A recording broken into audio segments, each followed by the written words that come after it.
Okay, people. So I am here with Emily Ann Zisko. Zisko? Did I Hmm. pronounce that correctly? Boom! Yes. Good start. So Emily is writer, director, producer, and she's currently the star of Play It by Ear. Emily, thank you for stopping by. I really appreciate that. Yeah, thank you so much for having me. I'm so happy to be here. Ah, splendid. No, no, no. Listen, when AJ hits me up, I always listen because she always sends me great stuff. So yeah, I was happy to have you and check out the series so far. Right. So yeah, play it by ear. How did this come about? Let's get into it. Yeah, well, I guess, do you want it all the way back from the impetus, the very beginning? Everything. Let's get the Everything? origin story The out there, Emily. story. Okay, so let's see. It was around 2020. Obviously, the pandemic had just kind of really hit in a big way. And so we were all stuck inside. And our co-producer and co-star Dylan Bentlage, he at the time was living and working in the film industry in Amsterdam. And so he and my partner, co-director, co-writer Simon Keynes Kincaid, had previously collaborated on a few film projects. And they were kind of turning over what they could do next with our editor and co-producer Brian Riley. Um, Dylan and Brian are childhood friends from a long time, and they have a production company, Carrion Twins Productions. So we were all kind of like throwing ideas around about what we wanted to do. And Dylan was feeling extremely lonely because he was in Amsterdam during this pandemic. His family wasn't there, no one he knew was there. He was just like so lonely. And he was just kind of thinking about relationships and how he just felt so separated from everyone he loved. And from that, we kind of started thinking about long-term relationships and how cool it would be if we utilized this time when we were all stuck inside to make a story about a couple separated between Los Angeles, where Simon and I are located, and Amsterdam, where Dylan was located at the time. So that's a 9-hour time difference, though. So setting up those meetings was already a big, so stressful. And it was like, it was hard. It was like we were in a long distance relationship with Dylan and Brian because Brian was in Massachusetts, Dylan was in Amsterdam. And ultimately, we came up with this idea for the series just basically by workshopping short film ideas. And Simon wrote a short film idea about a long distance couple trying to have phone sex, which of course is the basis for our first episode. And I remember I read an early draft of the script and I was like, oh my God, this is hilarious. This is hilarious and interesting and funny and like sweet and sexy. And I just kind of, from that moment, something clicked in me because Simon and I, who are also partners, have been in a long-term relationship with dramatic consequences. And so I like something just clicked in me and I was like, oh, I'm just going to write this whole series kind of pulling from what I know about relationships, what I feel about long distance, how I've kind of been, like just questions of sexuality, long-term partnership, a growth, change, all of these kind of ideas that were coming up, and the characters just kind of came out of that. And Mila and Lucas, our two main characters, are really kind of amalgamations of, I think, myself and Dylan, who is, of course, Lucas in the series, just because, we were writing it, we were so close to it. Well, it's really Dylan and Simon, I would say, an amalgamation of them both. And that's very interesting, too, to have that kind of personal aspect to the fictional, which I think all writers and all creators do to some extent. So that But was with the basis of the oh, story. can I just cut in? Because it's something I was thinking about while Hmm. watching this. Is there a fear of putting too much of yourself into one of these things? Right? Because watching these characters and seeing the mistakes and just sometimes, the crazy off-key things they might do, right? Like when you're taking experiences and putting them into these type of things, you know, it could get a little raw. right? It could churn things up, or even to people that those things were done to, would be like, yo, wait, what? Wait, you did, motherfucker. You know what I mean? It's just like all this stuff could come out. So is that like, was that a little thing? You know, is there Jimmy Cricket on the shoulder going, Emily, is this a good idea for you? Yeah. I mean, I definitely am like blushing now just thinking about just thinking about like kind of the positions I've written myself into. I really do think I wrote myself into a corner with this one because, I don't think that people are largely likable. I think they're complex and nuanced and put themselves in strange, difficult positions, and not everyone has their best face all the time. Mm, But to me, as a writer and as a creator, that's something that I'm very interested in within character building. And if that pulls from my own life, if that pulls from what I know of human nature, I would rather put myself as an actor in an uncomfortable situation than kind of, I don't know, make theatrical or maybe a little untrue um, a storyline just so that I can save face for myself. yeah. I mean, I'm embarrassing. Yeah, I'm embarrassing. Like, who isn't? You know what I mean? Mm.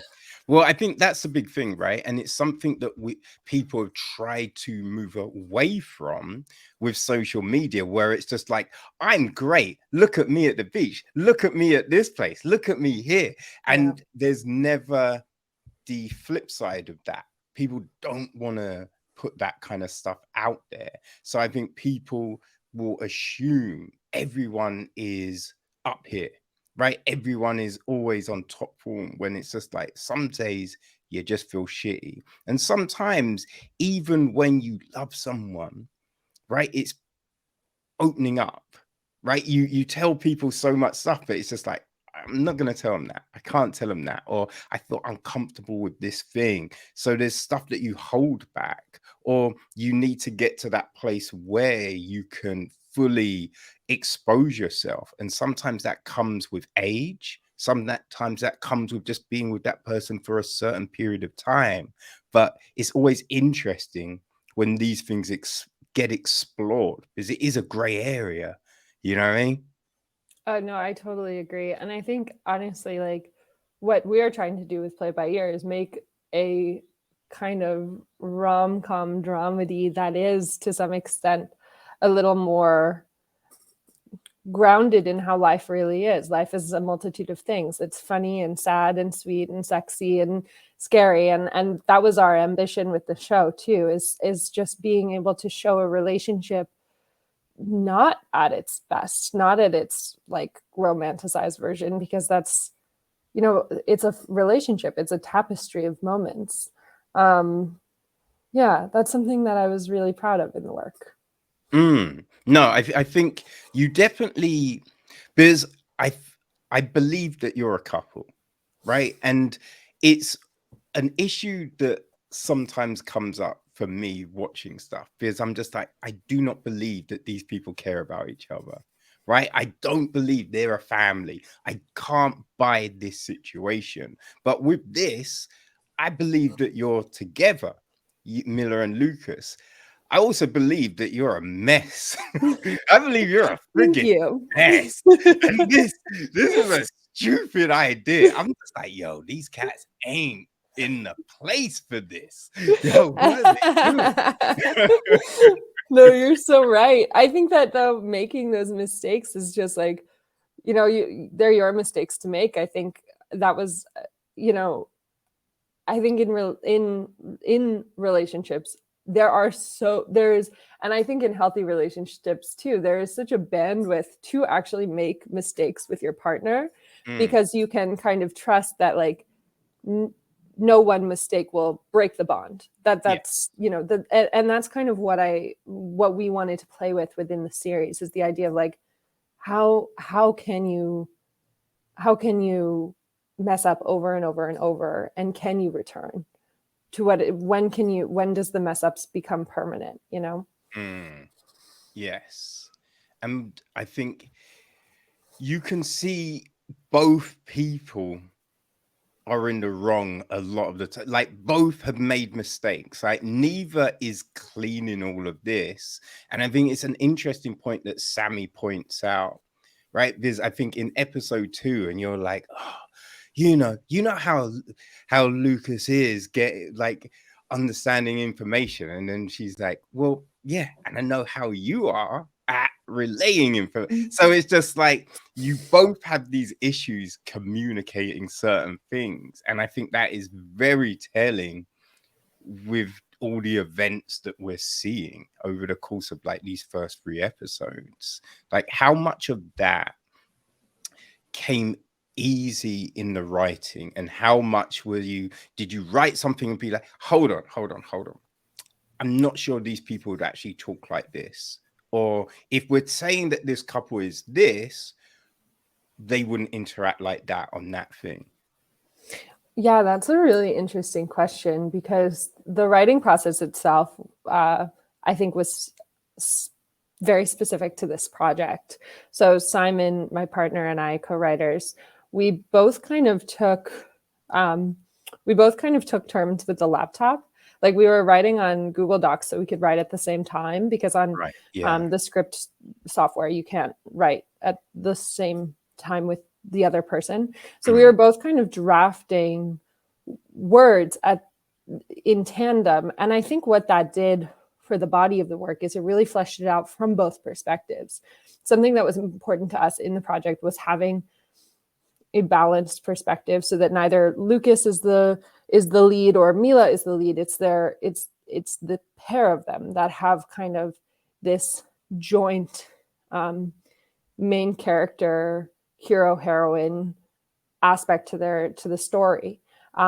Just because I think that sometimes in romantic storytelling, we shift to one perspective to kind of create that like lover and beloved dynamic.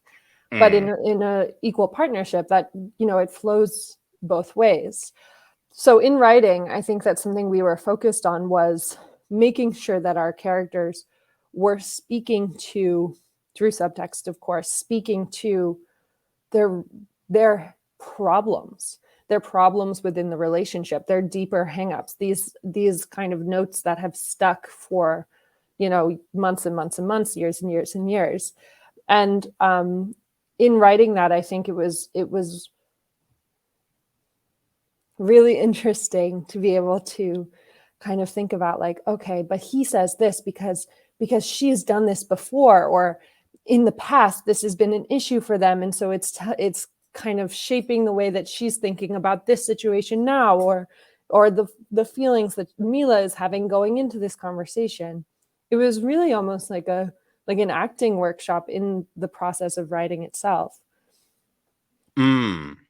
Yes. I did think in episode 2, when he's just like, you always do this, I thought that's very telling, right? Because it shows that this couple have been together and there's things that have happened, but it also shows the fragility of the situation and how perilous entering like a long-term situation is going to be with them. Because it's like, if everything's gravy, the past doesn't matter, right? You're not throwing out things like, God damn it, last week you did that thing, and you always do this bit. That doesn't matter. You're not bringing that up. That's not, a tool of offense in an argument.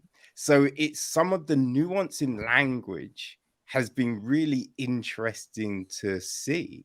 Because I think in the first, and I don't know, like this could just be me, right? But in the first episode, when you're doing your dirty talk, which I will come back to as well, but he's like, oh, tell me, and you're like, oh, I'm all clean and thin, and he's just like, yo, what? And then you change, and I'm just like, yo, that's interesting that you went there, and then he stops it, right? So it was just these little things that I think tell you even more about a relationship than the just two people interacting in the physical, right? Like, was that kind of a part of the process for you guys as well? Like adding in that nuance in the conversation and the word choice? Yes. So this is just a snapshot of this couple, right? The idea is that they've been together possibly all throughout college, which is true of Simon and I. We've been together now for almost 9 years. So like it's very interesting because you recognize someone's quirks beyond just the snapshot of what's going on.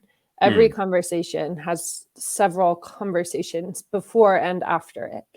And so in writing that, something that we were trying to think about in terms of arcs, like show arcs, was not only just the main arc of our couple, but each of their individual journeys and each of their subconscious journeys within that. I think for Mila, you have this larger arc of kind of the malaise of graduating college and not really knowing who you are or how to be a real adult in the world. mm, And just kind of the struggles of that, finding purpose and finding identity, and also kind of recognizing, like, is this it? Is this all it is? And then what is it? Grappling for control within that. I think that's where her body issues come in. And then for Lucas, alternatively, he's kind of like, he is on this adventure. He's doing something new. It's exciting. And at the same time, he's grappling with the fact that there really isn't, he doesn't have a clear entry point into his Dutch heritage. He doesn't have a clear runway into being considered Dutch, though he is. It's difficult for him to become assimilated within the culture. And also in his job, he struggles with this as well, because he says, I want to bring my own unique perspective to it. And that's such a naive thing to say mm. going into the workforce. You're going to be a cog in the machine for most of the time, so it's like, it's kind of grappling with that expectation versus reality. And I think that's true for both of them, but in different ways. And for us as writers, that was important to get all of that kind of depth. Yes. I think the thing with that statement as well, right? If you say that kind of thing when you're older, it's usually quantified by the thing, right? It's just like, if I'm talking about going to a new organization, like I might say things like, well, they're not great on accessibility. So I think I can bring my knowledge of that to this and really turn it around, right? You're not just going, I'm going to bring my unique vision to here. Because what is that? What's your unique vision? Like, and Yeah. that's the thing. It's like, it's not fleshed out. And I think even in just that as a representation of the greater thing, I don't think the idea of the long term is really fleshed out, right? The idea of moving to Amsterdam, because Mila hasn't got a job, she hasn't got a visa, right? It's what does she want to do, right? What's her career goals? Your career goals are to go work at this magazine, be a journalist. What's her goals, right? So then when the thing comes up, although conversation should be had, though I kind of think the weaknesses that your partner might have, right? The insecurities your partner might have. So if they don't like talking about something until it's done, you would know that thing. So you kind of get why it wasn't. But you're not gonna like shoot down an idea, like a dream type of thing. So you just see all of these different things and how, man, how much conversation did these fools have? You know what I mean? Like, what's going on in their heads? So Yeah. it is very, I think it's well put together because you believe these are things, right? You believe that these dum-dums aren't thinking, and they're just riding high on youth and Mm-hmm. and excitement, right? And that's the intriguing part of all of this story. Yeah, I think that that was a big inspiration for us too. Just this idea of the world crashing down on you, those expectations being in some regard flattened because you realize that nothing is as it seems. When you start to grow up, you start to realize that you can't just wing it. You can't just, you can't just kind of like um you can't just kind of move to Amsterdam. There are repercussions and expectations and real consequences to decisions. And I think that's interesting too, because something that is so true of like young love and youth and like lusty new relationships is like you can do anything you want and it'll be fine. And like then, as you start to grow into your partnership more, you're like, okay, like, these have lasting repercussions that we'll hear for a long, long time. Yeah, that's an interesting take. I'm glad you picked up on that because that's definitely something we were hoping for audiences to see. Yeah, I mean, it's just from the conversation they have in the I think in the laundry room or something at the party, and it's just like, oh, the things we'll do when we're in Amsterdam, and the things they list, right? You're just like, oh, they ain't thought about this. Yeah, yeah. No, not at all. It's just a dream. Uh, Yeah, no, it's funny. It's funny. Like, how much, because you see the like the Sammy character. So how much was thought of that character? Like when you're building that character out, like what was the idea? Was it to be a counterweight to Miller, right? To have that anchoring thought process, or is it just a best friend and just certain things will come up? I think that actually I'm so glad you asked about Sammy because I really think that they are such a touchstone for me to reality. Like Mila and Sammy, this is another relationship that goes back a long time. They've been friends for a very long time. So Sammy offers this perspective on Mila that I don't think even Lucas really has because it Mm, goes even further back. It goes, there is almost a familiarity there that's familial. And I think that what Sammy offers to the story and in working with their character was trying to create this sense of someone who knows Mila, knows her patterns, knows what she's up to, but also can show us that this person who is pretty selfish, this person who's pretty self-centered, this person who doesn't ask their friend anything about them, really, the entire show, mm, isn't the best indication of who this person is. That Sammy is consistently kind of mad at Mila and ultimately calls Mila out, is like, what is your deal? We go out once and as soon as I turn around, you're flirting with somebody else. Like, aren't we supposed to be hanging out right now? And also, why are you like, what is going on with you? mm, That kind of call out when we wrote that scene, that kind of call out was meant to serve this indication that Mila isn't her best self right now. Mila is not treating her best friend with the respect that they deserve. That Sammy is hurt, justifiably so, by Mila's actions, and that anyone would be. That these characters are acting very selfishly. It's a young adulthood is a very selfish time of life too.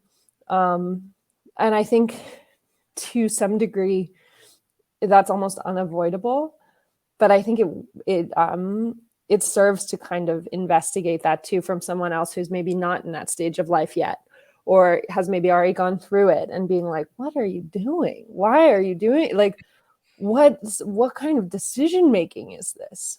And I think writing Sammy, that was really, that reality, that grounding, like you said, was really important.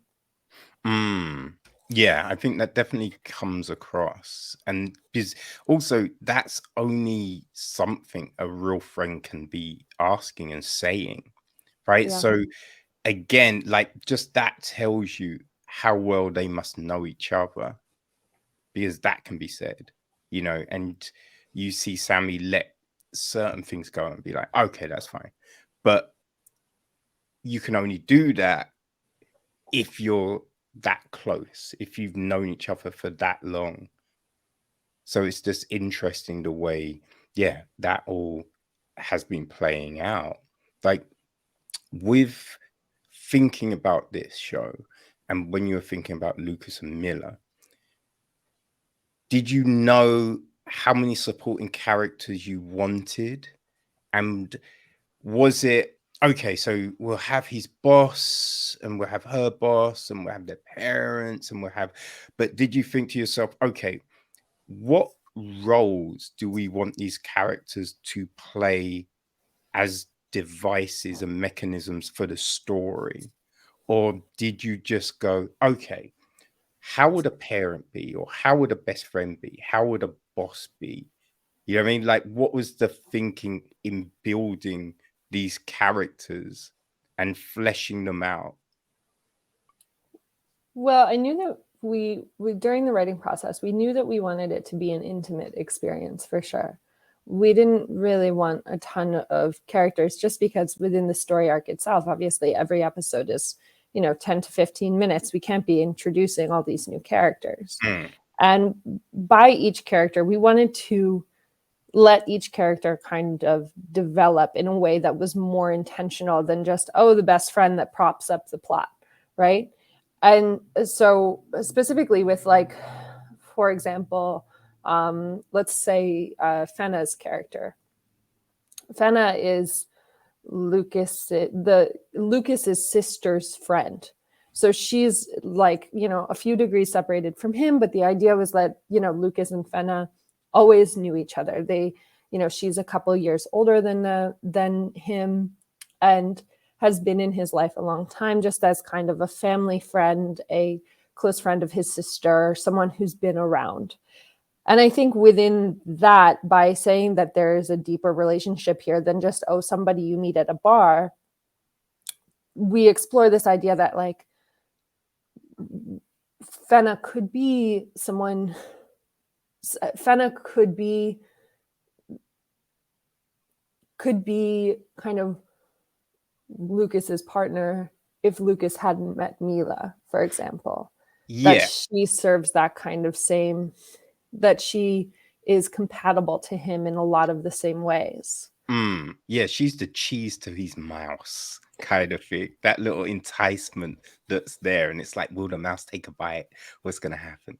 Right. And I think that feeling of like, oh, this is like what could have been, that's a very nostalgic feeling. That's a very romanticized feeling. And it's, again, a very selfish feeling to look Mm, at someone and abstract them to what they could be in your life rather than who they are.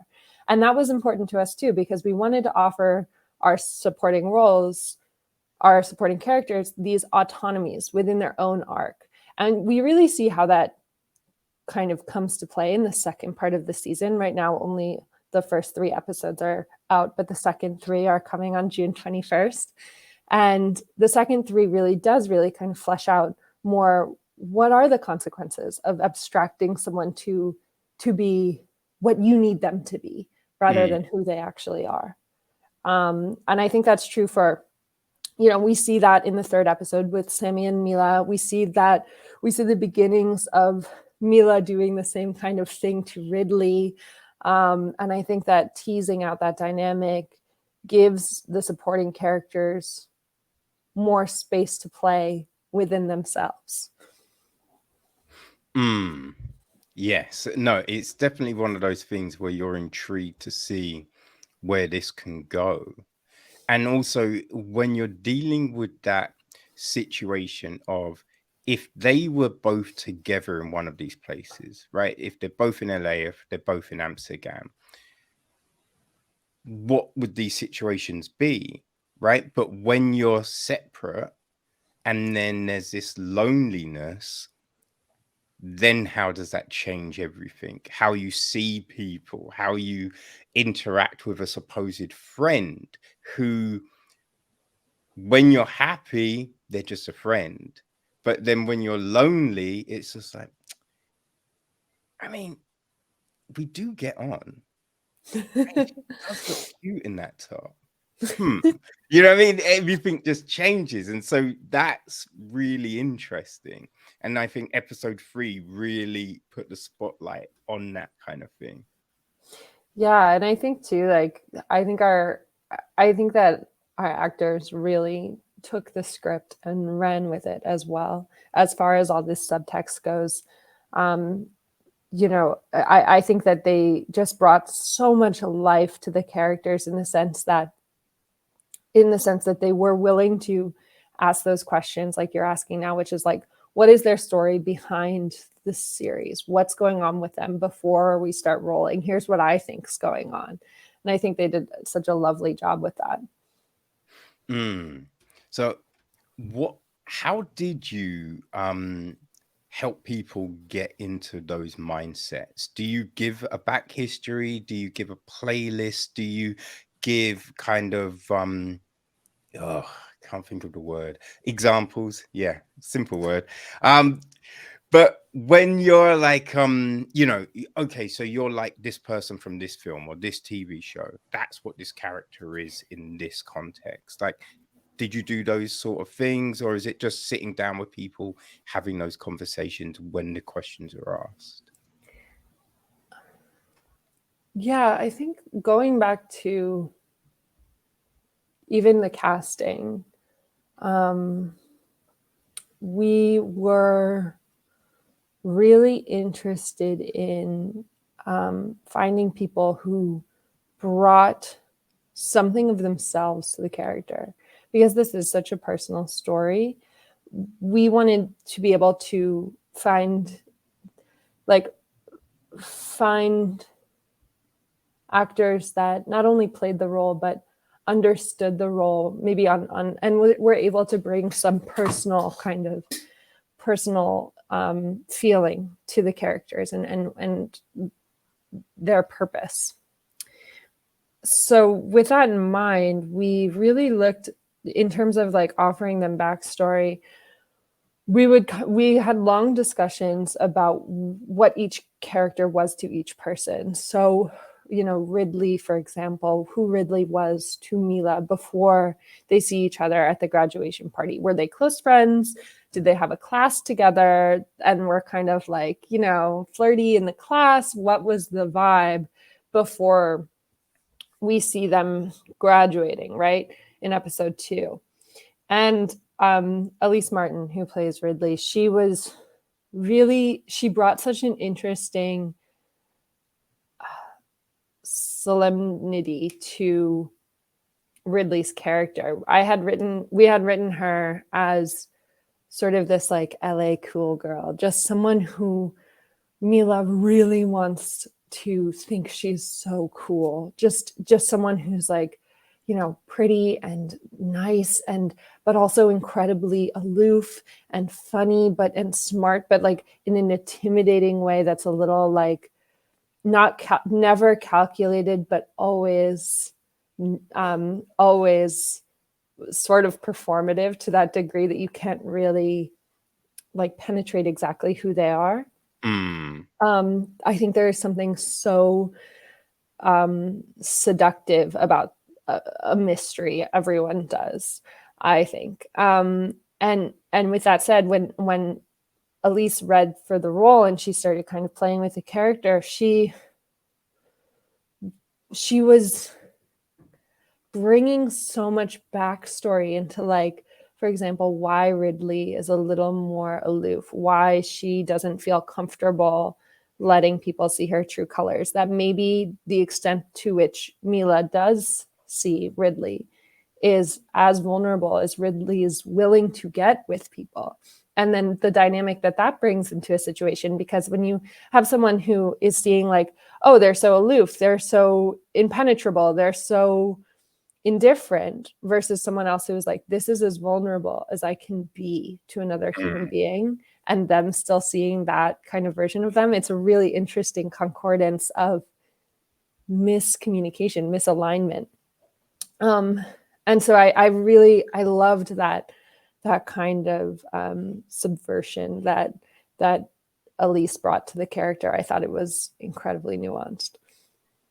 And it works well, especially when you have a character that has issues with communication, right? Yeah. So if there's someone that can't open up fully, and you don't necessarily have the skills to open up fully, right? But you're with someone that kind of wants you to open up more, but they don't even open up for, like it's like trying to work all of this out.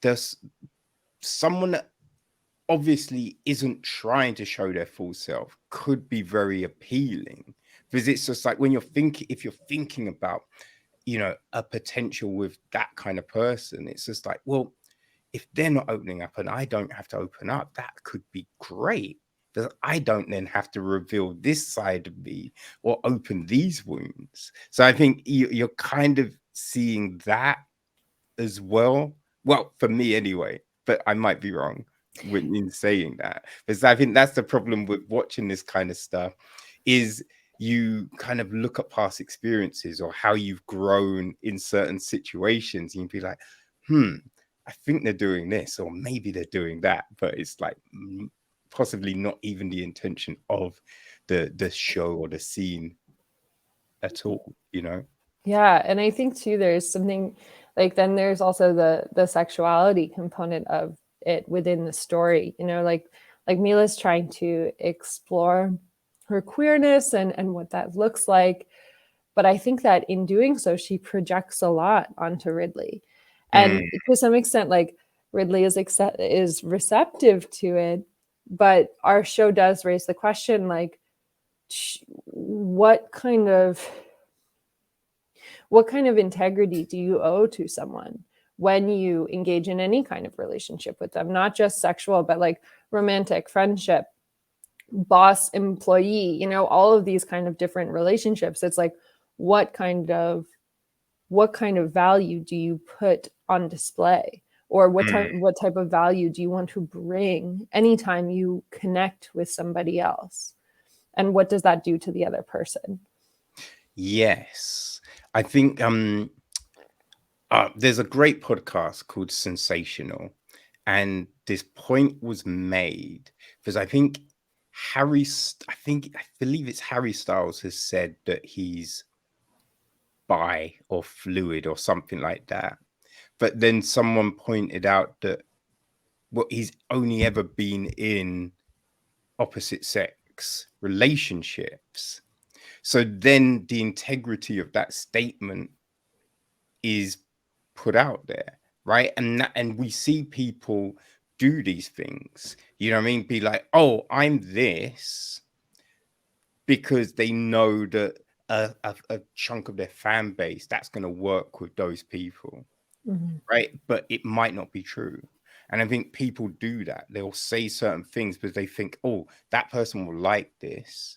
Now, whether that statement is true, that could be, so many different things. But it's like a lot of times, yeah, these things are said in relationships, as you said, regardless of the type of relationship, is, that could further something, get you something, you know what I mean? And I think that's a really interesting thing to explore. Yeah, I mean, I think in the first episode too, Mila is talking dirty to Lucas, and she's talking about like, a threesome fantasy essentially. And I think that, I think that the fetishization and sexualization of like gay and lesbian love and sex is really, yeah, I mean, it's been commodified, and it's commodified even within heterosexual relationships. And I think that that's interesting too, because it brings in this dynamic of like, why are you doing this? Is it performative? Is it a desire? Is it like, what is the reach here? Why are you doing this? And I think that for, like, I think that it is a very kind of gray area to talk about being in a heterosexual relationship and exploring outside of that, entering into gay and queer spaces, and what kind of privilege you bring into those spaces when you move beyond your heterosexuality, while always retaining, of course, that privileged stance of having some guy to return to. And Yeah, I always find it interesting when like threesomes are brought up, right? Because it's usually brought up by one person. And so the threesome is always fitting the dynamic that they prefer, right? So it's never, let's bring a third person in to make us both happy and explore both of us. It's like, I like guys or I like girls, so let's bring another one of them into this. And it's not like, what would you want? Right? It's just like, well, let's bring this thing in and this thing will enhance our relationship, but really it's for me kind of thing. And I think that, like, you don't often get a conversation around, are we mixing this up? Are we doing girls, boys? Like, what are we doing here? It's just like, well, we're doing this, and that's all they do, kind of thing. Yeah, that's interesting. I think that per that point, I think there's also kind of different power dynamics at play. Like within the scene itself, something that I am kind of trying to explore with the Mila Lucas character is just kind of about sexual politics. Like, I think that, for Mila, being a queer questioning woman within a straight relationship puts her in this kind of bind where she's not quite sure to what extent she can explore her queerness, to what extent that's acceptable within the straight confines of her relationship, and to what extent like Lucas is willing to participate. Is it only because there's this idealized version of a woman man threesome, and like women on women sex is so sexualized? Or is it because he actually is, as he says, and wants to support her and wants to support her knowing these aspects of herself that are a little more foreign to her in actuality, maybe not so much in desire? Yeah. And I think that like trying to negotiate that through like dirty talk is really, for me as a writer and as a creator and as the actor in the scene, it's really interesting to me to suss out those things, to try and push those boundaries in that way. Yes. How was it writing that scene, right? Like, Biz, are you pulling from experience? Are you using language that you like? Or are you writing the language that you feel this character would like? Do you think, okay, I can't go as crazy as maybe I want to or do because this is to air in this space? Like, what was the kind of working of that kind of situation? I mean, my kind of energy going into writing that scene was, if you're with a long-term partner and they're in Amsterdam and you're in Los Angeles, you're going to say what you want to say because you have to make that bridge. I feel like the bigger the distance, the more creative you can be with your language to build that bridge.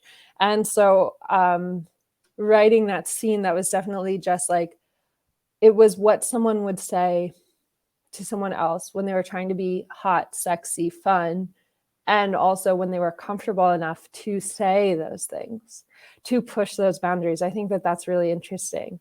And yeah, writing that scene, it was definitely like, again, blush. It was definitely like, I'm just pulling from kind of just what I would want to see from a sex scene, what I would want to hear in a dirty talk session. And, I think that definitely does it expose a certain vulnerability in that scene that is a sex scene, even though it's not a sex scene in the sense that, like we have like nipple pasties on and stickies and whatever and choreography, but rather it's a sex scene in the sense that like you are still making an intimate portrayal of sex and thinking about sex. And that was a very vulnerable position to put myself in, but I am happy I did it.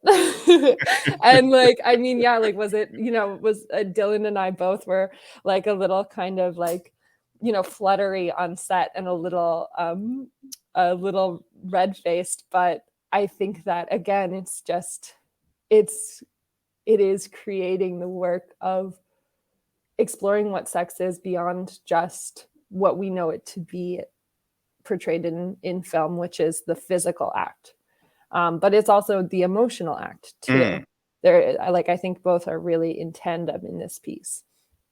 Well, yeah, because I think, you'd definitely be angry, right? If you found out Simon's having phone sex with someone, even if he hasn't had penetrational, he hasn't had physical sex with someone. You know what I mean? It's just like that emotional thing. That's like, yo, what the fuck, man? You know what Yeah, I mean? If my girl that's was like, oh yeah, I've just been having phone sex with, I'd be like, yo, what? no. No. Yeah, yeah, it's the act. Like, I mean, I think even, we talk about cheating in all different kinds of ways. There's like emotional and physical and verbal, and there's all different kinds of ways to cheat on your partner or to actually just kind of like trespass the boundary of trust between you. Yeah. Yeah, no, that's definitely it was definitely a fun, interesting episode. Especially because I am just terrible at that. Like, you know what I mean? I think there was one time with one girl and she was just like, yeah, talk dirty. And I was just like, uh, Uh, I know. you're bad. You know what I mean? It's just like, I don't know what. And then I think I said something like, yeah, you're a dirty wench. And it's just like, don't call me a wench. I don't know what to say. You know what I mean? Like, what No, do you I want me to honestly say? like it's so much easier. It is so much easier to write like phone sex than it is to say phone sex. I think that's definitely true. I mean, I'm also Yeah. like I'm a cell phone baby, so like sexting for me was always like text message sexting. And like that's interesting too because then, I'm very good at writing like horny text messages, but Mm, it's yeah, when it comes to when it's game time, it's much harder to think creatively and like on the fly.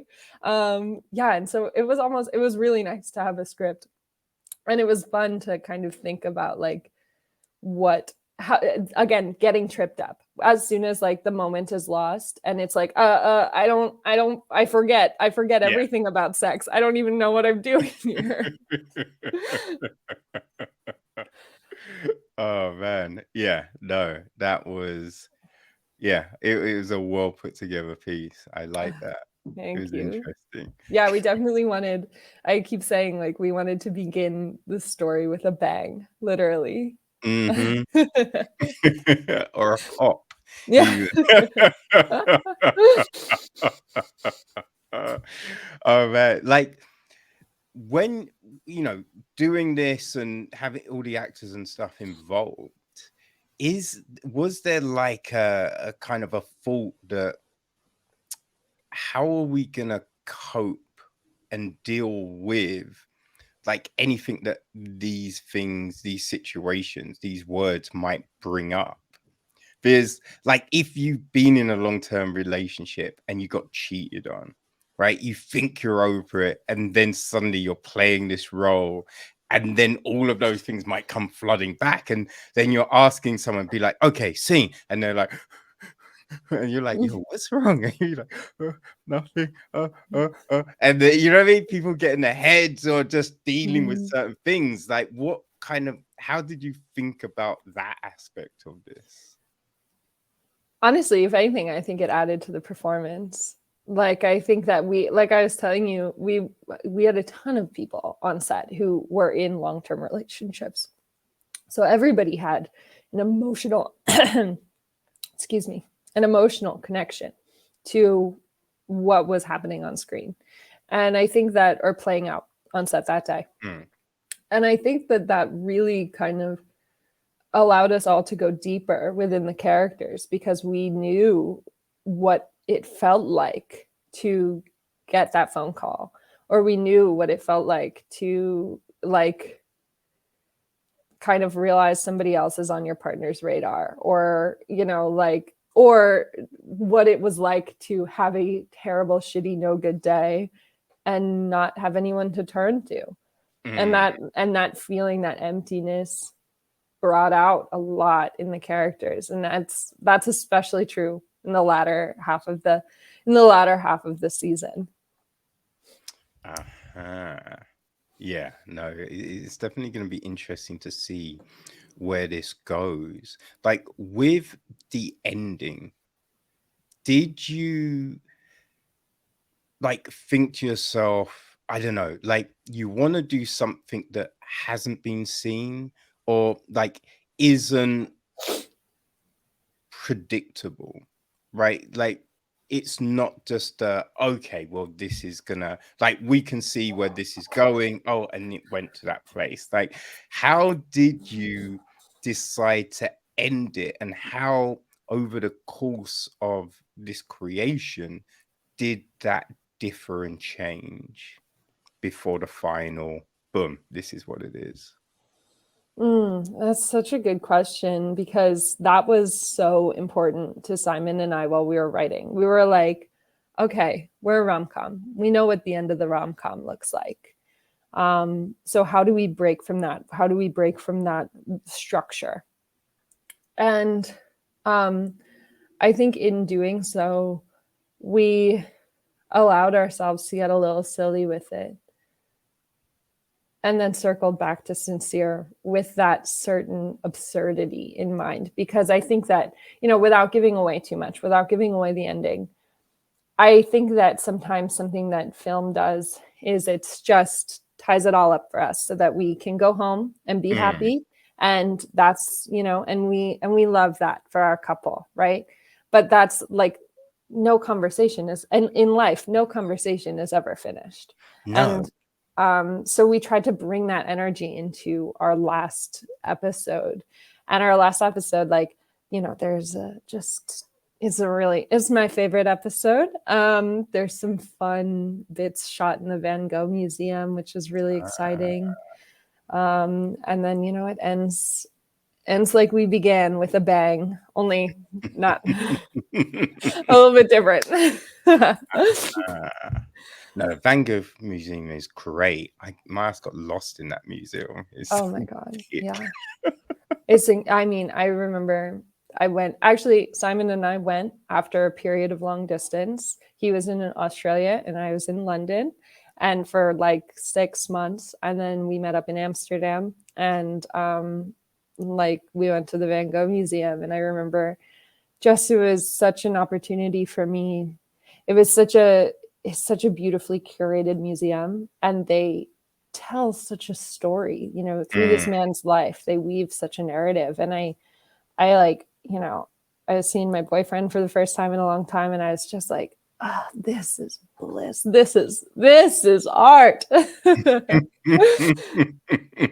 Okay, I think we had different experiences in that museum. Oh yeah, what was your experience in the Van Gogh Oh Museum? man, like, well, just I just kind of figured out that the guy I was seeing at the time had basically poisoned me.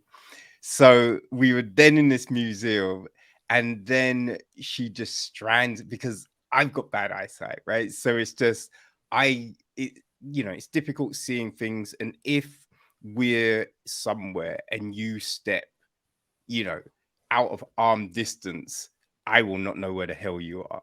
So then she just disappears for like probably an hour. And then I finally stumble upon her, and she's just like, then it turns out she knew where I was all the time and saw me looking for her. And so it was just like the beginning of the end. Oh my god, that's evil. That's so evil. Could you imagine like oh wow. I'm sorry to hear that. That's truly diabolical, honestly. I can't imagine that. Seeing someone that you went with, like being like, oh, where are they? And like being like, they'll figure it out. Or like, Mm. not right now. Oh my God. Ugh. But it's always like you learn from situations, right? And I kind of figured that like you have to go through all of those things to be in that great space. And at the moment, you know what I mean? I'm with the right person. So it's all like, you know, those sort of things, like you can use those for comedy, for writing. So it's just like, all right, I've got experiences. That's cool. Yeah, yeah. All we are is just observing and rehashing, right? All we are is just telling stories about ourselves. Yeah. It's just remembering it when it's happening to you. Yeah. Because that's not always the fun part. No, no, it's not.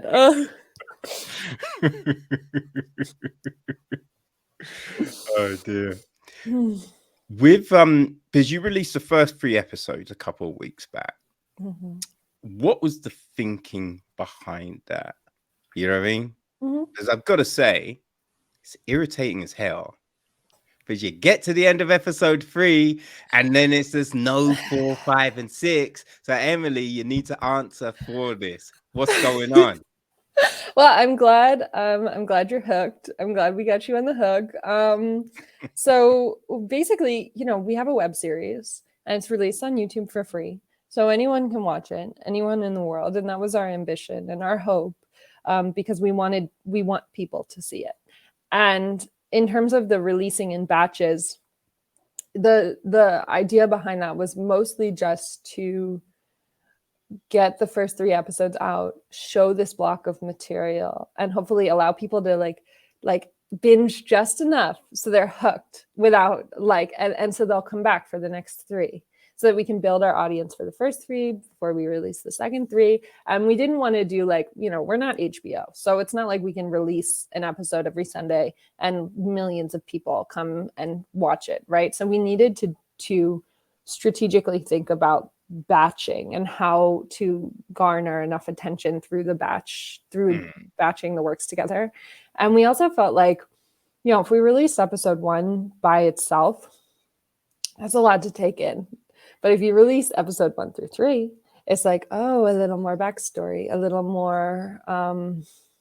more piece of the puzzle to kind of chew over a little more about these characters before then we start thinking about episodes 4 through 6. And it's interesting to me to hear you talk about the episodes not knowing what happens in the latter part of the series, because you don't even know what's going to happen. I know, you don't know. And I try to find out. You know what I mean? I've been trying to find out. I'm like, AJ, get me the other 3 episodes. And I don't have the other 3 episodes. I'm Oh just my like, gosh. I want to know. Mm-hmm. I hope that's the case for everyone that watches it. I hope they're all like, what happens? What's Zwangle? What is Zwangle? I know. That's the fit, because like there's an assumption of what it could be, Mm-hmm. right? But you never know, right? Because it's all dependent on what was said, right? What was said when they were after the rooftop, right? How they decided to do this thing, right? What were the ground rules put in place? Is Zengel a word to indicate something, right? You know what I Yeah. mean? There's Hmm. just so many things. And now that's going to be bugging me until episode 4 drops, Emily. So Yeah. I hope you realize that my mental health is now impacted. Are you Good. happy? Are Yes, you I'm terrifically happy to All hear right, that. that's great. That's I great. hope, I'll yeah, send my therapist bill to you.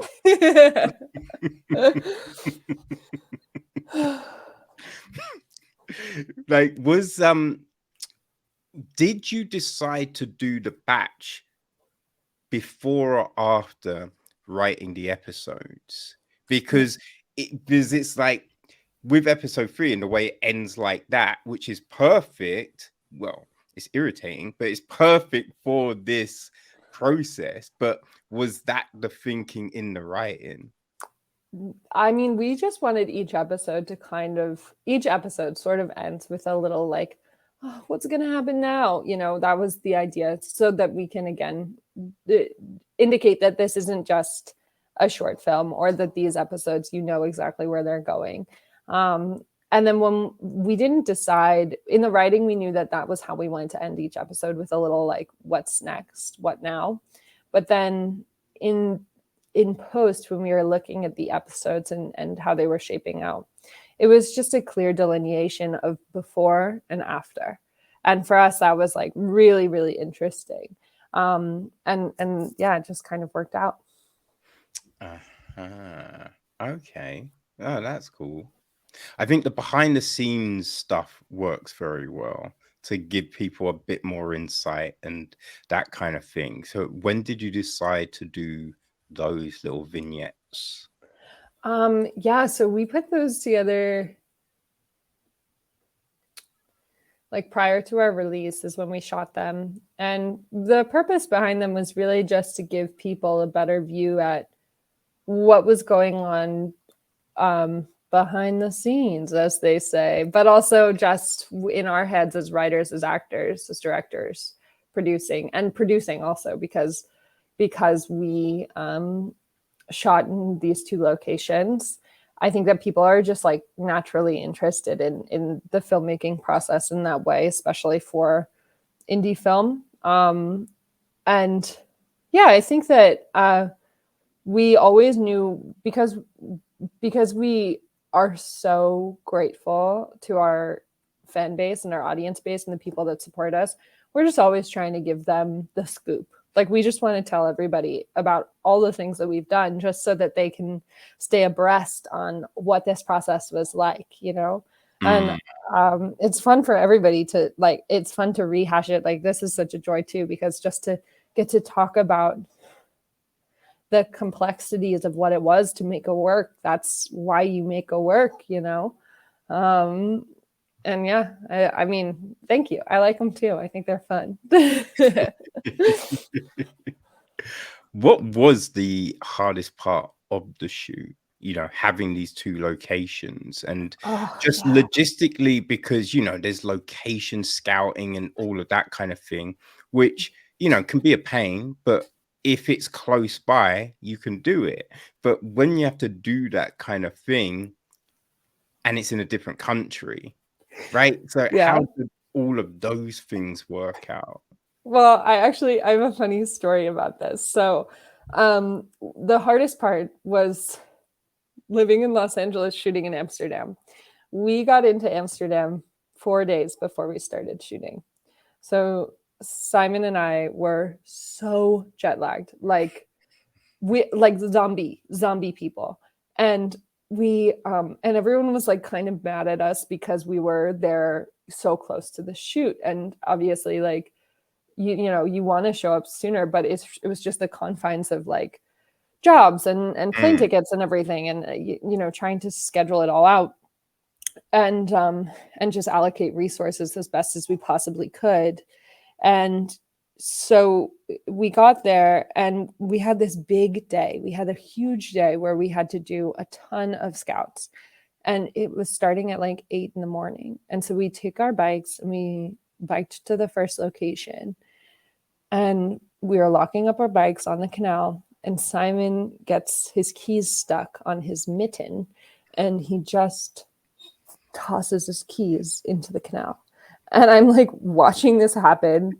Like, we're already late. We're zombified. We haven't eaten anything in a long time. Like, the place that we were staying at didn't have like sheets or pillows. So it was just kind of like we were like rolling in like, okay, shoot, rolling. And so yeah, when he throws his keys in front of everyone, like in front of our producers, in front of our cinematographer, in front of our gaffer, like everyone just watches the director toss his keys into the canal. And I was just like, oh no. And luckily that was the low. And then the shoot went fine. And we got the keys back and stuff. And everything was totally fine, except we didn't get those keys back. We had to go make copies and stuff, but it was a fun way to begin the journey for sure. Well, I guess it's best for the crazy thing to happen at that point and not mid shoot. Yeah, I mean, it was amazingly, we were so lucky. And I attribute this to how hard our crew worked. We had a scrappy crew of very few people, and they were the hardest working bunch ever. Really, they committed so much to their work. And I think that the reason why we had such a kind of easy breezy, beautiful shoot is because they worked their asses off. And like that commitment was just, it brought our project to the next level. And I'm eternally grateful to them. Yeah, working with the right people is just huge. I've done like a big congress in Vancouver, and the team we had was incredible. Like, everyone would help each other out once their job's finished. We're up at silly o'clock in the morning, go to bed at silly o'clock at night, but no one came with a bad attitude. Everyone was just working. And then I've done like road shows around the UK, and team not so good. Was even just so much of a headache doing that it was going, to the other part of the world to do work. So it's just like, yeah, having the right people around you to do these projects is just priceless. Oh my God, yeah. I remember like attitudes dipped one day because it was raining and we had to change locations very quickly. And like, I just remember our AC blared from his van, Pocket Full of Sunshine by Natasha Bedingfield. Pocket Full of Sunshine. And Simon and I just looked at each other and we just started laughing, and we were like, it's all going to work out. It's all going to be okay. Like, tensions just immediately like disappeared, and we went on to have a great rest of the day. And so thank you, Natasha. Does she get a credit? No, we can't afford her. She's not on our roster. How did you put the team together? That's a good question. Honestly, like, it was, oh gosh, we were just so lucky. Like, we were just the luckiest people in the world. Like, our cinematographer, Ingrid Sanchez, she works in Los Angeles, but she started her career working in lighting in Amsterdam. And so we found her through like someone Dylan knew from the company that he was working for as an editor. So he reached out to her, and we were kind of like, this will be incredible. This would be, we weren't expecting anything, honestly, because she was so incredibly talented. And we were like, we really didn't think that she would agree to our project. And then she did. And we were like, the door just kind of opened for us. Having an incredible cinematographer just really changed the game for our whole piece. And she brought on so much crew from people she knew in Amsterdam.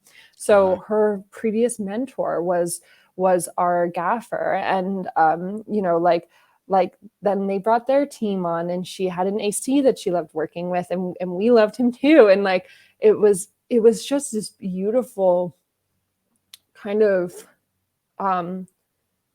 serendipitous kind of crew, mishmash of crew that was brought together.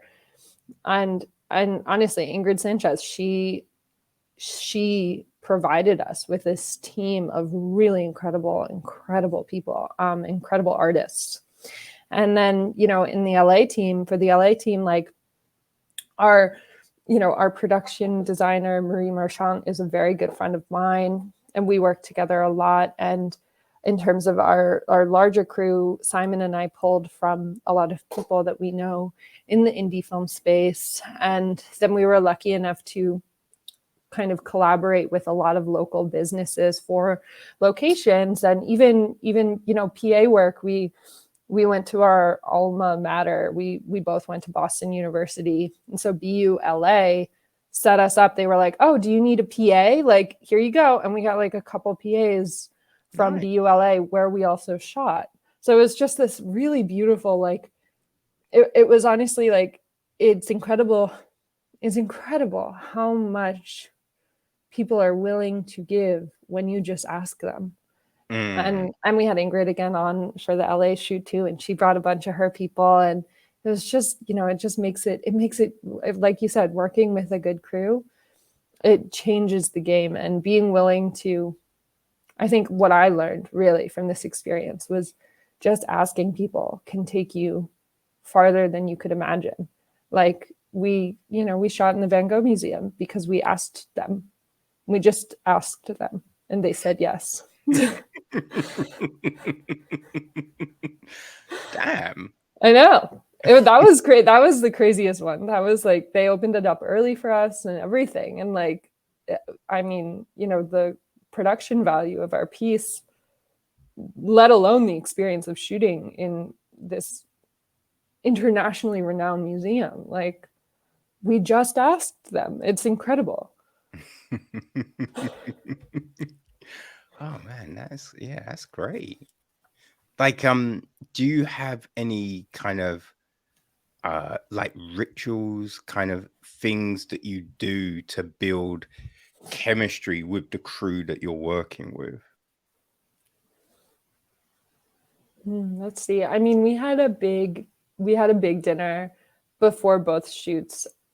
We had like a team dinner in Amsterdam before the shoot, and we had one in LA too. But more so because you don't want to infringe on people's time outside of the working hours. We just try to bring a good vibe to every day. And you know, it was Ingrid's birthday. On the last day of our Los Angeles shoot. So we had our wrap party at our last location, and we had a cake for her. And, you know, it's just like, it's stuff like, and she said, she was like, "Oh my gosh, no one has ever gotten me a cake on set." And I was like, Huh. of course, because it's just, you know, we got like, it was Dylan's birthday towards the end of the Amsterdam shoot. So we had like drinks with all of the crew. And it's just, I wish, you know, I always wish that there was more we could do, of course, you know, like more time bonding things. And I wish that we weren't so strapped for time to not allow that kind of community build. But I think that, you know, you just do the best you can with the limited time you're offered, and go out of your way a little bit to show people that you're like, you know, you're a part of this, and you made this for us, you know. No, that's really nice. Yeah, and I guess it's, you know, it's doing those, because buying a cake for someone just seems like a simple thing, right? You Totally. just think, of course you would do that. But the fact that, like, she's like, no one's done that. I think just those little gestures that seem kind of just like, well, obviously, but can mean so much to someone. Like, that helps create like this community. Because we see it with certain people, you know, like Judd Apatow, like Adam Sandler, you know what I mean? There's certain directors that have people that always go back to work with them.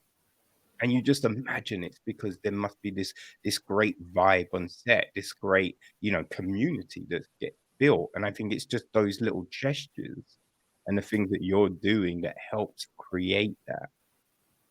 Yeah, I think that that's something that also comes with, coming, like, being a director. It's you're not just there for the project, you're there for you you are kind of the vessel of serving the project in all that it requires. There's a certain degree of, like, it's not just about the project, it's about all the people that make the project, and knowing that and trying to internalize that. And that's definitely something that I hope to continue to grow into, as I continue my creative career. Mm. Like, did you know that going in? Like, had anyone like spoken to you about that aspect of it, or were you just looking at it as, okay, a director does this and this? Well, I have been on set before, producing short films, and I knew what worked, and I had listened to a lot of, like, podcasts from directors I really admired, and so I could hear when they talked about their work, they weren't just talking about the work; they were talking about kind of the holistic aspects of it that we're talking about now. Just like, it's not it's not just one thing. Not one person makes any project, and, like, I think that, had anyone told me specifically, no, not really, but I think I had some pretty strong opinions, some pretty strong, like, philosophical feelings about it prior. And I'm still learning, I'm still growing. I'm sure I wasn't perfect, none of us are, but I'd like to think that I'd like to think that everyone had fun. And I think that the quality of the work speaks for itself. Like, I think that, to some extent, any successful story, it's not a success unless the set was somewhat Mm. well run. Um, I think also, like, for me, it's just collaboration. Like, I would be nowhere without collaboration. Like, I am entirely a product of other people opening doors for me and being like, you would be good at this, do this with me. And I always say to Simon, like, the reason why we're able to co-create and co-direct and co-write is because, together we can do so much more than apart. Mm. And I think it's so true, even working in other projects with other people. Like, it's together, so much more can be done, because as humans, we just need to bounce off other people to kind of build. Yeah, I mean, it's the building block of any strong relationship, right? And regardless of the type of relationship, if you go in with that attitude, so much can be done.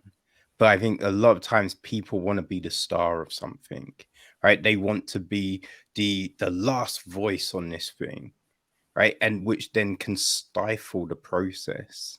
So it's just I think it's always good to hear people have these kind of mindsets so early into things, right? Because I think you can definitely have a false perception of things, or just that crazy bravado of I can do anything.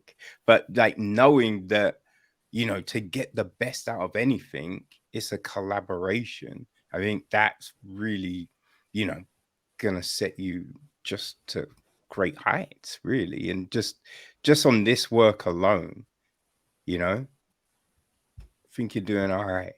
Thank you. Yeah, and I mean, I have to thank for that, the Karen twins boys, Dylan and Brian. They have been collaborating since they were children, so they really do such a good job of finding the strengths in everyone and seeing everyone as an asset. Because I think that sometimes on a film set, things can get so stressful that people are so keen to be like, nope, they're useless, go away. But no one is useless. Everyone is an asset. Everyone has something to offer. It's just about finding what exactly it is. and it might not be what you initially thought it would be, which can be frustrating, but it's, it's like, okay, pivot. How can they better serve? You know what I mean? Yeah.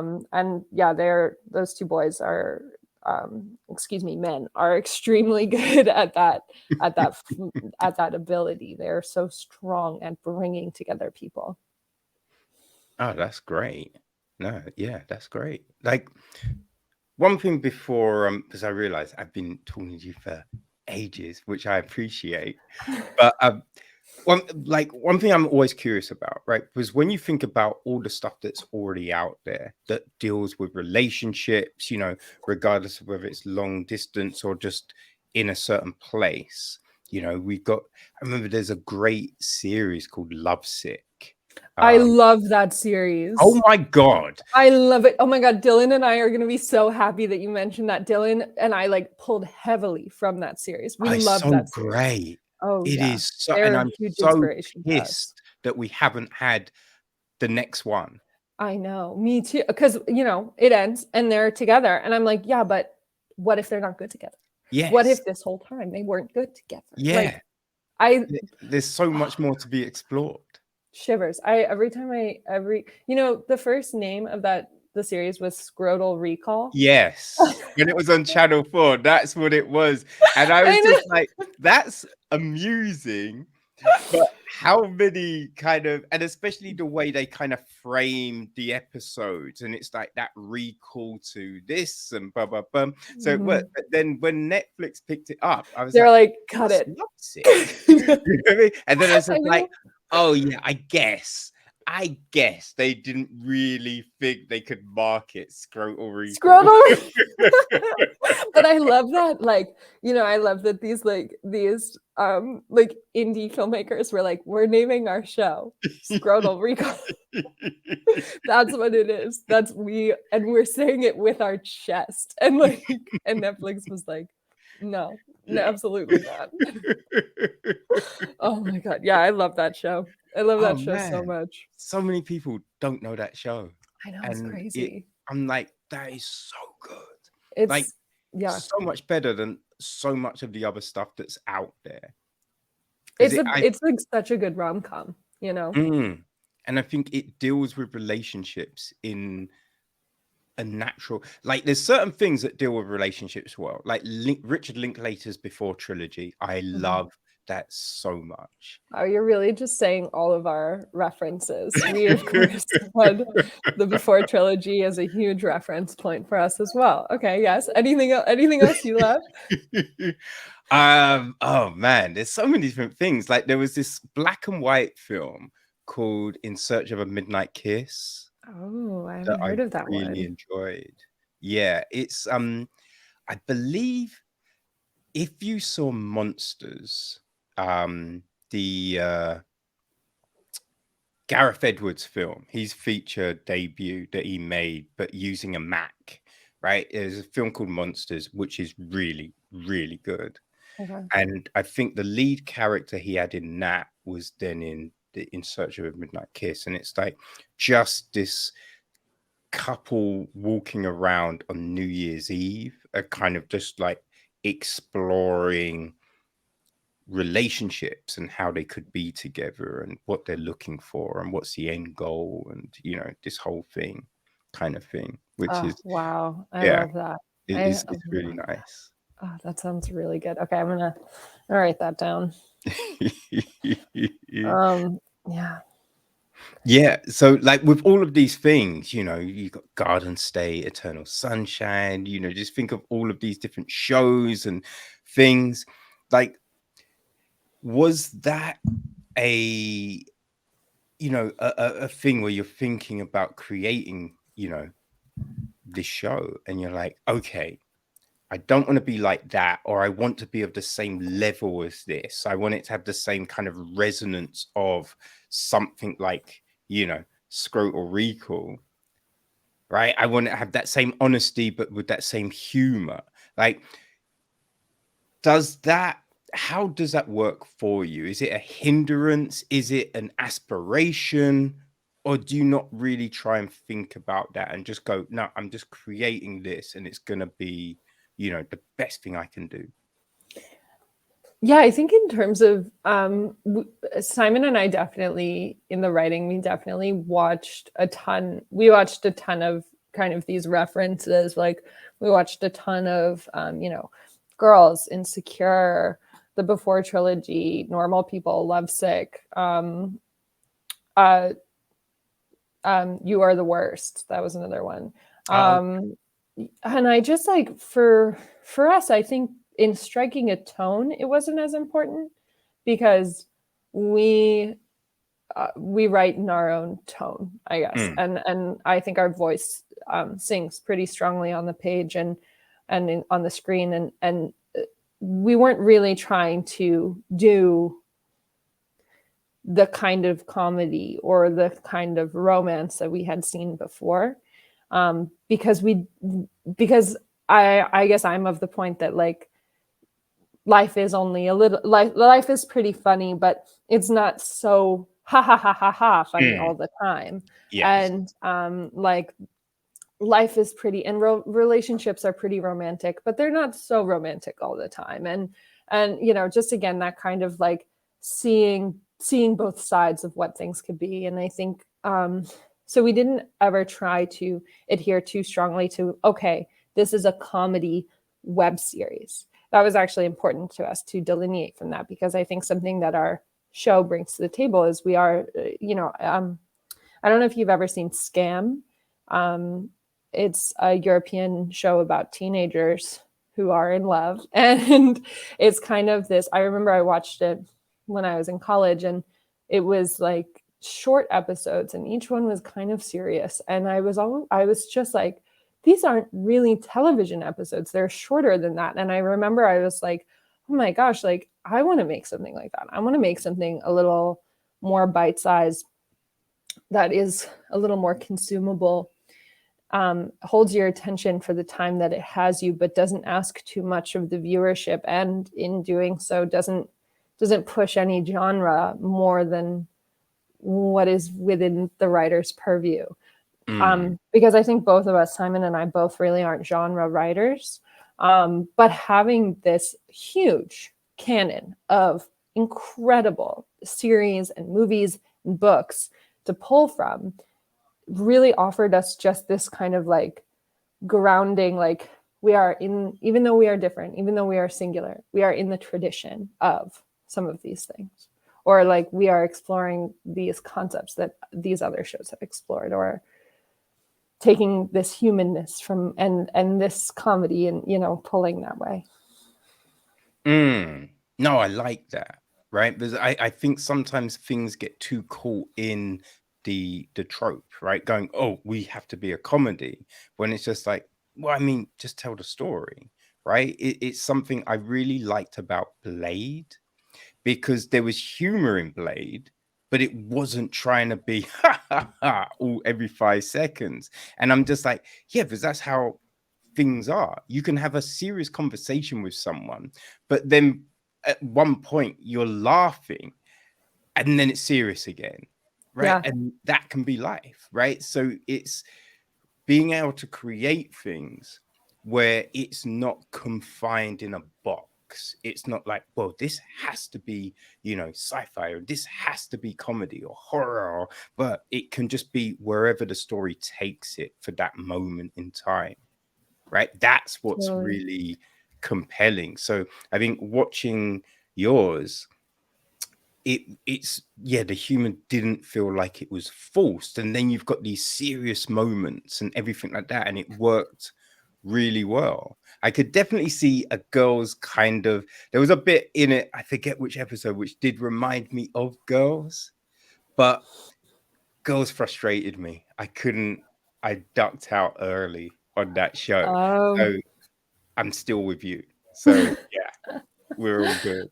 well, I think you Brits are really good at that in television too. Like I think that like that serious matching with the comedy, I love your TV. I think it's the episode count, right? Because a typical show back in the day in the States was like 22 episodes, 24 episodes. But over here it's like 6 episodes.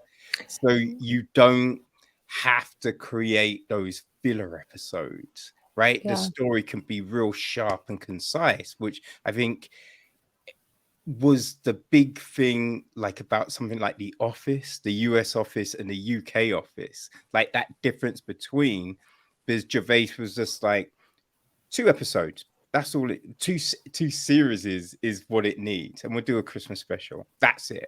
We'll Yeah. go out at this point rather than run and run and run until people are then bored of it. No, I mean, I definitely, I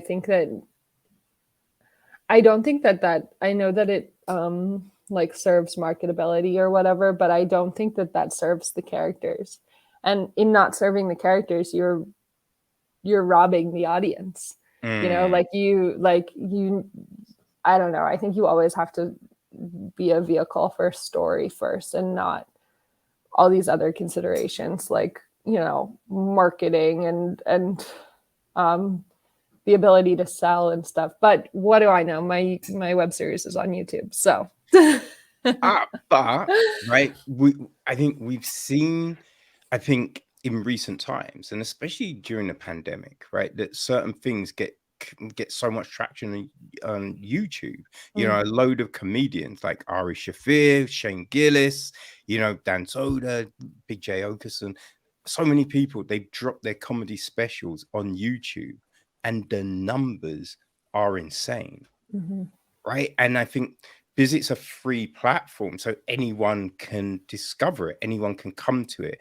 Like, there's the amount of times, you must find someone's like, "Oh, have you seen this show?" And you're like, "No." "Oh shit, I'll check it out. Where is it?" And they're like, "Oh, it's on blah blah." And it's like, I don't have that platform.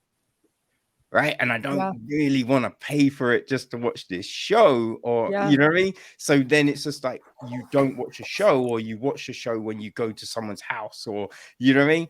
mhm, But when it's on YouTube, if I tell you, "Hey, play it by ear, man. You need to check that shit out." Then they'll be like, "Oh, where is it? YouTube." They're like, "Awesome. I'll perfect. mark it Yeah, now."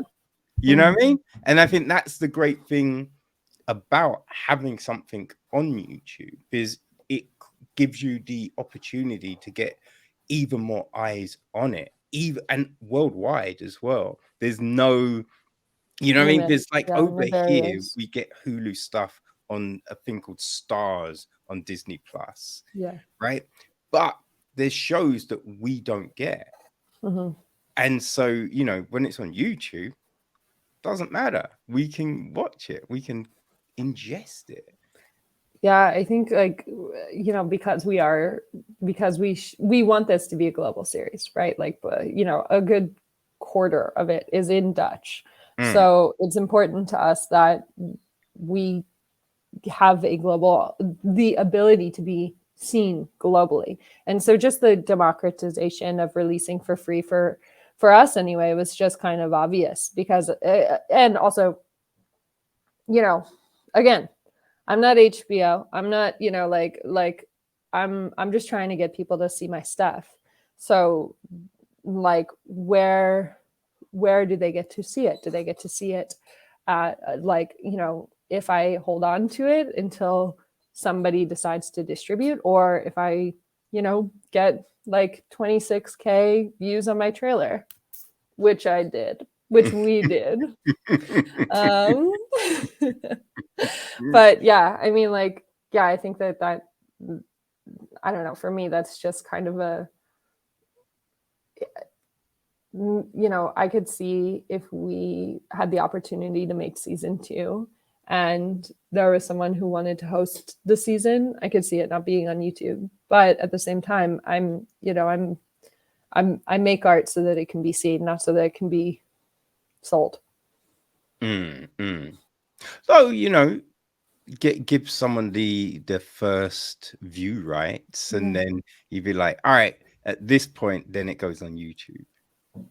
You know what Yeah, I mean? maybe that's a good idea. Yeah, play it like, yeah, Play it by someone ear. come to I'll the play it by check, ear. Emily. Take the check. Yeah, follow the But money, of but course. just, yeah, just right into it, that, you're able, always keep ownership, and at some point you can put it out for everyone to watch on YouTube. I guess, yeah. I guess I'll just play it by ear.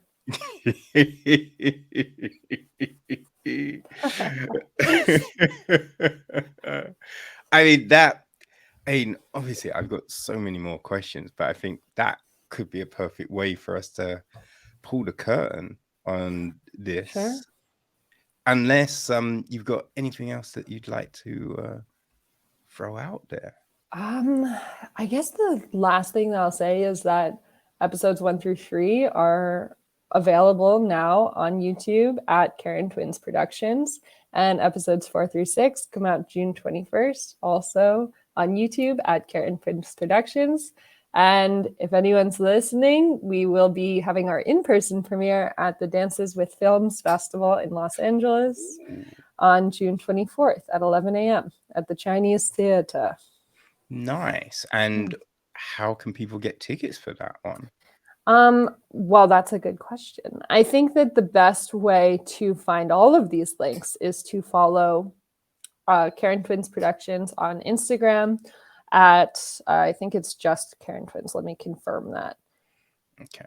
We'll put all the information on the website. So people go check out the links, make sure you follow, and definitely make sure you check out and subscribe, because you will get to the end of episode 3 and be furious, Emily, that episode 4 isn't there. So you'll want to make sure that you subscribe so you get alerted when it does drop. Yes, please. And how can people demand series 2? Oh my gosh. How can people demand series 2? Call your local councilman. No, just honestly, if anyone knows anyone who has money that they want to give to some filmmakers to make a season 2, or if anybody's dad works at Hulu or Netflix, give me a ring. I'm available to speak with all Nepo children. Are you have you thought about kickstarting or That's what we anything like that? did. Yeah, that's what we did for our first season. We had a successful Seed and Spark campaign. And I think that we all just kind of want to take that next step towards kind of finding financing outside of our immediate, our more immediate circle. But I think that's just the challenge of indie filmmaking. It's kind of just trying to find someone who knows someone who is interested in backing a series, or trying to find someone who knows someone who wants to get into film investment. It's a great investment, I swear. But yeah, that's the good fight, and we'll just keep fighting it until there's a season 2. Well, I think, and again, having it on YouTube, I think that helps, right? Is now anyone can go look at it. You've got proof of concept. You can show people the viewership, right? So I think, that's definitely going to be a big boon in getting you season 2, 3, 4, and 5. So yeah, 6 seasons in a movie. So yeah. No. And a Christmas special. Oh yeah, you definitely need the Christmas special. Of course. Oh man, this has been great. I really appreciate you giving me your time. Thank you. Yeah, thank you so much for spending the time. This has been a lovely conversation. Thank you for having me. Hey, it's my pleasure. My pleasure. So yeah, really always appreciate AJ, hooking me up with people like yourselves, because it always turns out to be really insightful. And, just everyone has a different approach to creating things. And it's always fascinating hearing how people go about it, and getting to talk about the stuff that they've created and put so much work into. Yeah, thank you. Yeah, it's I love this. I love this. I love talking about the stuff I make. Yeah, I love to just discuss that whole process, because it has been such a big part of my life for so long now, and I hope it continues to be such a big part of my life. And thank you for having this platform to speak to indie creators. It's incredible. I love what you're doing as well. Thank you. No worries at all. And hey, you definitely have to come back to talk about future projects, and even come back to, and we can talk about the last 3 episodes, or we'll do an episode and we'll talk about rom-coms. Ooh, oh my gosh, that would be Yeah, so fun. yeah, bring Yeah. Simon and we'll just get into Yeah. Oh my it. gosh, I have Simon right here. That would be great. That would be really good. I'd love that. Awesome. All right. Well, yeah. People, go follow Emily, go follow Karen Twins, go check out Play It By Ear. If you like things like Scrodal Recall, Lovesick, the Before trilogy, right? If you like good storytelling, you won't be disappointed. So yeah, go do it. Make your day. Thanks. Thanks, Emily. Appreciate the time. You take care. You too. All right. Bye. Bye.